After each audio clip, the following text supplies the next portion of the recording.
Alright, this is a blood moon reading for Aries. That's happening on the 9th. I think it's the 9th today or soon.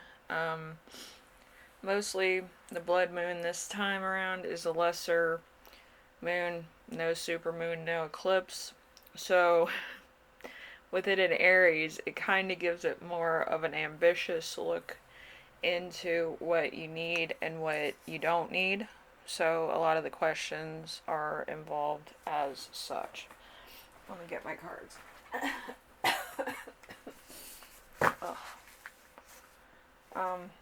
So any and all the questions kind of fall into a full moon reading.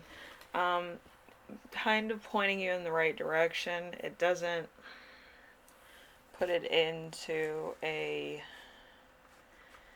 a question of boxing. Boxing as in, oh, you have to do this, this, and this, or this, and this. And as you know, I'm back in my room again. So it's still a clutter, still haunted in my room, and there is a lot of things going on. Like doves outside my window for no reason. Doves aren't native to North Carolina. So the first card is going to represent something that's been holding you back. We have the Devil card, or the Five of Wands. The Five of Wands is liberation from restraint or freedom. If you make a steady effort, you will be freed from all pressures when it doesn't make a steady effort towards what you need to do. This is usually represented by the Leo in this part of the feature. You can see my little mess back there. I figure it was more in tune with this reading anyway. So, how to release this feeling? We have the Justice card, or the Eight of Swords. So, I'm going to put my drink over there so you can see the cards better.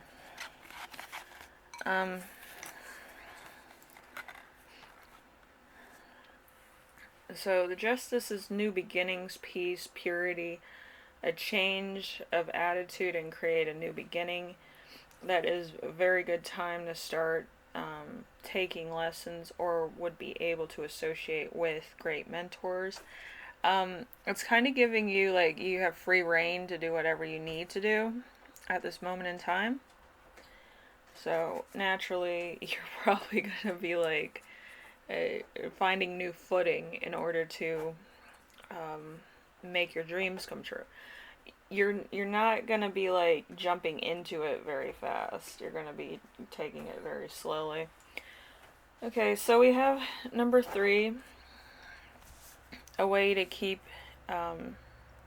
step into your inner warrior. We have the King of Wands here. The King of Wands. Let's see.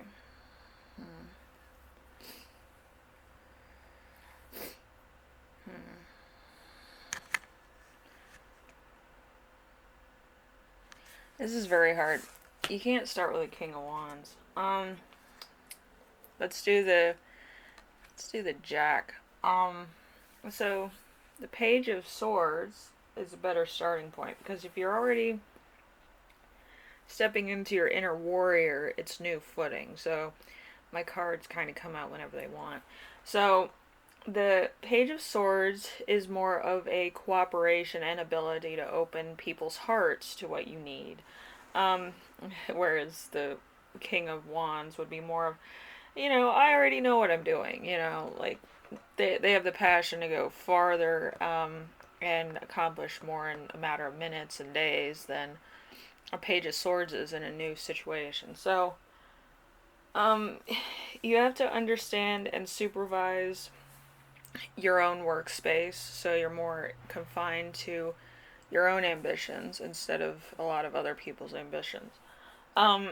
So, number 4, how does your relationship with yourself define how you are with other people? We have the Nine of Swords, which makes sense. Nine of Swords is intense emotions, frustration being reduced, repressed emotions and fears blasting to the surface.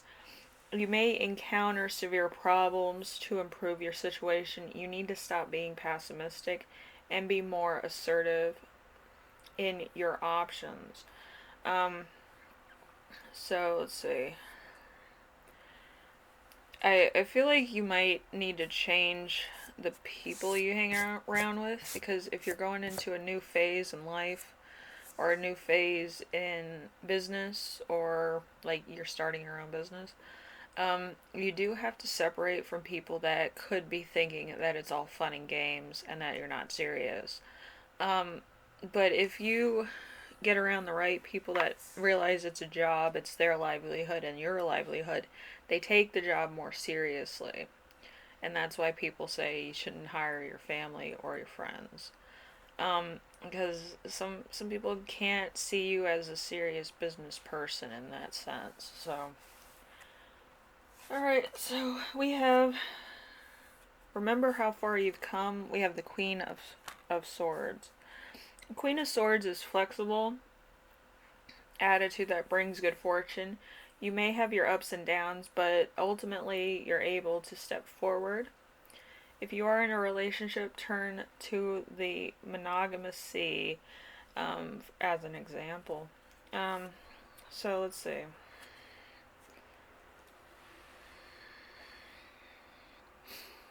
We have how to channel that energy into the future. So this is where the King of Wands should be. The King of Wands has the passion, has the technique, has the skills to like be a good teacher as well as a good provider. Um, might be a little bit, into too many things at one time. But at the same time, with that experience or that naivety, they do get a lot of skill and experience based product and resolution to their problems. Um, so let's see. The improvement of the unexpected situation, the key to success is the change of perspective. When you change the way of life, you're thinking completely, it is very likely that your situation will improve for the better. And good luck with anything that comes your way is important to say yes and say no very clearly to what you want and what you don't want. And that's kind of the revolution of the whole thing. You went from a Five of Wands to a King of Wands, okay? So, all these things that you're doing to improve your situation, self, or purpose is going to pay off. You just have to understand that it's not a failure, it's a lesson, and you can do this.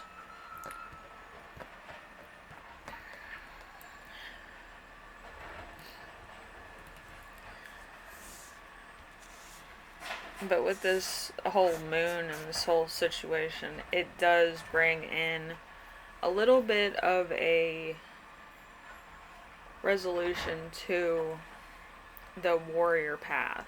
Okay, so uh, Aries are usually on the pioneer path, or they want to be trailblazers or be entrepreneurs at a young age.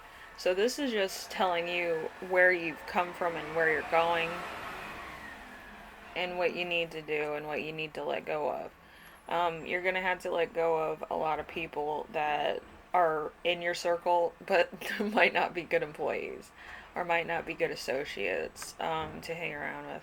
So just keep that in mind. Anyway, Aries, hopefully this helps you out in some way, shape, or form. As I always say, enjoy the full moon. It's one of my favorite things to look at because it does heal and it does improve your situation for the better. Also, stay away from those herb and stone candles, the ones that have all that frou frou shit in them. because you will burn your house down. There's been a couple houses burning because people have been burning those things and leaving them unoccupied. Those are witch candles. They do give you bad luck, and they could burn your house down. So be aware of that, and just buy normal candles. They still run the risk of burning your house down, but watch your candles. It doesn't matter what kind of candles you have. Watch your candles. The witch candles give you bad luck though. The one with the herbs and the rocks and the crystal things in them. Just be careful with those. It takes kind of a. It's a superstition that takes your life form. So don't don't use those. Those are for witches on witches type of like revenge or whatever. It's how witches get more power from other witches that they don't like. I've had a few of those sent to me and I just break them. So anyway, so I'm gonna leave it here. Aries, you take care of yourself. Enjoy your moon. It is a blood moon after all. And there's a few things that happen during a blood moon that evens the score between karma and just desserts. Let's put it to you that way. Anyway, I will see you in the next reading. You take care of yourself and take care of everyone, and I will see you then. All right, bye now.